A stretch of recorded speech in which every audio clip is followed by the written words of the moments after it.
I'm Jeff Altman, the Big Game Hunter. I'm called the Big Game Hunter. It started to happen when I worked in recruiting. I would hunt down leaders and staff for organizations and did that for a long time.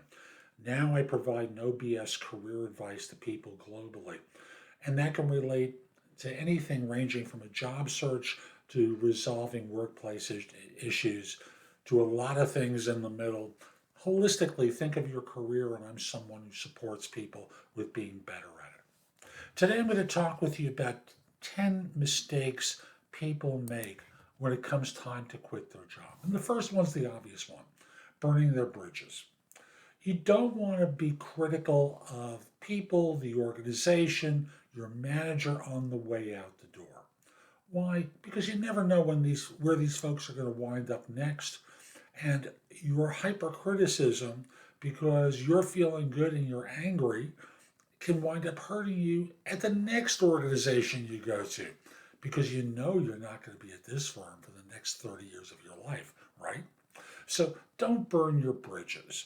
When asked about why you left, I got approached about an opportunity that was really exciting to me, and I'm being paid more, but it's really about the opportunity. No criticism about anything going around here. This is about a better opportunity elsewhere. That's the simplest way to deal with it. Number two is telling people too soon before the offer, before your next job is completely secure. Often people don't read offer letters carefully enough to notice that the offer is, quote, contingent upon completion of background checks. And until that's completed, you don't have an offer, because the word contingent is one of those legalese terms basically saying we're making you an offer provided that you do something or we do something. And without a successful background check, without a successful reference check, for example, you don't have an offer. They may look at credit history, do drug testing, anything that they provide or indicate your offer is contingent upon, then you have to not resign until such time as those have been satisfied and they tell you that. Third is giving too much notice. We all know that 2 weeks notice is standard. You don't want to blow a job because they want you there in 2 weeks, not for you to give 2 weeks notice. Apologize to your firm, apologize to your manager. I need to start my new position within 2 weeks. So I can give a week's notice and start and leave at the end of that week. I'll do any sort of knowledge transfer that's necessary. I apologize. They just need me there. So, I need you here. I understand, but I'm going to be leaving. So if you could arrange for anything that you need me to do before my departure, I'm happy to do it, even if that means working overtime. Fourth is getting histrionic about something. People get angry. They get wild. They act out badly when it comes time to quit. Histrionics are never a good thing. Going crazy about something is never a good thing. Don't do that. People remember, it will hurt you going forward. Next is working too hard or too little after you quit. Too little basically means people see you sitting back, not caring. And too hard is you overwork and you're going ballistic here, trying to get so much done, and you're on people's cases way too much. And I know this is all about a sense of guilt that you may feel, but you're moving on. You made a decision. It serves you and your professional interests. Yes, you've had personal relationships. Yes, you're going to network with people going forward, and they with you. Don't be a jerk. Don't work too hard to the point where you're obnoxious to people. Don't work too little to the point where people become resentful over your behavior. Next is resigning at the wrong time and thus losing out on benefits or restricted stock units or some vesting period that you might have earned if only you'd stayed a little bit longer. I'm working with someone now. He resigned the position and he lost out on vesting for stock that wound up, well, a portion of his stock that wound up being worth a significant amount of money. When I asked him to look into it prior, he told me this won't be a problem.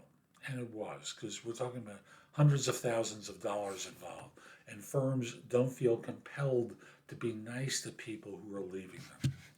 7 should go without saying. Don't steal or damage property, and that can include data, laptops, office equipment of any sort, desks. I've seen people at firms I've worked at, they've set fire in the bathroom. That's how much they acted out at the time of their departure. I know you're not that way, but people do crazy stuff. Don't do it. Ideally, you give yourself a little bit of time off between jobs to decompress. So if you can, give 2 weeks notice and start after 1 week where you give yourself a little bit of downtime. So that this way you're not jumping from a frying pan into the next hot pan without a little bit of time to decompress. You're not prepared on the day that you give notice, and that can be just for the conversation and what you say. It could be for the fact that you may be told to leave then and there, and how to do that and do it well. So I've seen managers, I've heard of managers just go crazy at the time someone quits and say, "Get out of here. This is your last day. I don't need you," and throw you out, and won't let you take your personal property out, and much more. So mentally be prepared that on the day you give notice, it could be your last day with the firm. Don't be surprised by that. Lastly, number 10 is discussing your future employer with people at your existing organization. There is nothing good that comes out of that. What starts to happen is that people get resentful. They start thinking that maybe, just maybe, you're gloating, or you're bragging, or you're sticking it in their face that I'm going to such and such firm, and I'm going to be doing such and such, and you aren't. And they get annoyed because you're bragging, you're boasting. So I'll just simply say, really don't discuss the next organization. Just move on, get yourself out of there, and do it as soon as you can. Hope you found this helpful. I'm Jeff Altman. Hope you don't make these mistakes, but if you do, stop it. Don't do this kind of stuff. Visit my website, thebiggamehunter.us. There's a ton of the blog that'll help you. Plus, you can schedule time for a free discovery call, a coaching session, find out about my courses, books, and guides. There's a lot there that'll help you. You can also schedule time for a free discovery call or a coaching session at the site, so that this way I can help you. The discovery call is designed to determine whether you'd like to work with me as a coach. I don't actually coach, but you have an opportunity to figure out whether you think it would be worthwhile. Lastly, connect with me on LinkedIn at linkedin.com/IN/The Big Game Hunter. Have a terrific day and be great.